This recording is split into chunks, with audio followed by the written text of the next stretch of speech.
আমরা গত 3 দিনে, হ্যাঁ, 10, 11, 12 এই আজকে সহ এই 3 দিনে কিন্তু ওনার সাথে যারা সফর সঙ্গী এসেছেন, national security adviser doctor Khalilur Rahman, special envoy Lutfe Siddiqui, তারপরে আছেন হচ্ছে অ্যান্টি করাপশন কমিশনের চেয়ারম্যান আব্দুল মোমেন, আর বাংলাদেশ ব্যাংকের গভর্নর আহসান এইচ মনসুর।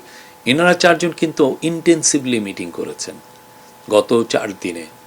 তাদের মধ্যে মিটিং যেমন ছিল, এনসিএ এর সাথে একটা মিটিং ছিল গতকাল, খুবই আমি বলবো যে ফলপ্রসূ একটা মিটিং। আপনি দেখেন এনসিএ কিন্তু গতকালই জানিয়েছে যে তারা এই যে সাইফুজ্জামান চৌধুরী জাবেদের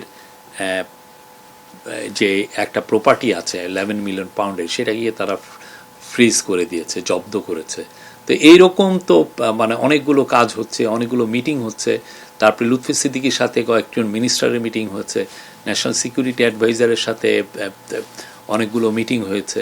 তো আমরা আশা করি যে এগুলোর মিটিংয়ের অনেকটার এটার ফ্রুটগুলো আমরা খুব দ্রুতই পাবো। ব্রিটেন আমাদের খুব অনেক পুরনো বন্ধু, ব্রিটেনের সাথে আমাদের একটা ফ্যান্টাস্টিক সম্পর্ক আছে, সেটারই আসলে মানে আমরা রিফ্লেকশন দেখতে পাচ্ছি গত কয়েকদিনে এই মিটিংগুলোতে। আর এই মিটিংগুলোর বড় একটা ফোকাস হচ্ছে যে অ্যাসেট রিকভারি।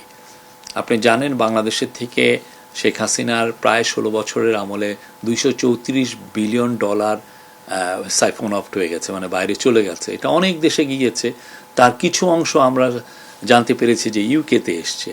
তো ইউকের যারা এগুলো নিয়ে কাজ করে তারা আমাদের সাথে যত ভালো রকমের কোঅপারেশন করছেন। আমরাও আমাদের কেসগুলো তাদের কাছে প্রেজেন্ট করছি যে দেখো এই ঘটনাগুলো ঘটেছে। তো তারা আপনারা দেখেন সেটারই ফল আপনারা অলরেডি দেখছেন। গতকালও একটা নিউজ হয়েছে, এর আগেও কয়েকটা নিউজ হয়েছে।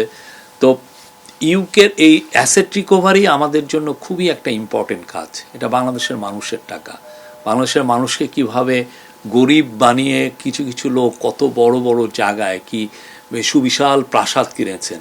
আপনি জানেন কানাডায় বেগমপাড়া হয়েছে, আমরা সাসপেক্ট করছি আরও অনেকগুলো দেশে গিয়েছে। তারই আলোকে এগুলো নিয়ে আমরা অ্যাসেট রিকভারি আমাদের একটা বড় কাজ, আমরা এই কাজগুলো করছি যাতে এই টাকাগুলো ফিরিয়ে এনে বাংলাদেশের দরিদ্র মানুষের কাজে লাগানো যায়।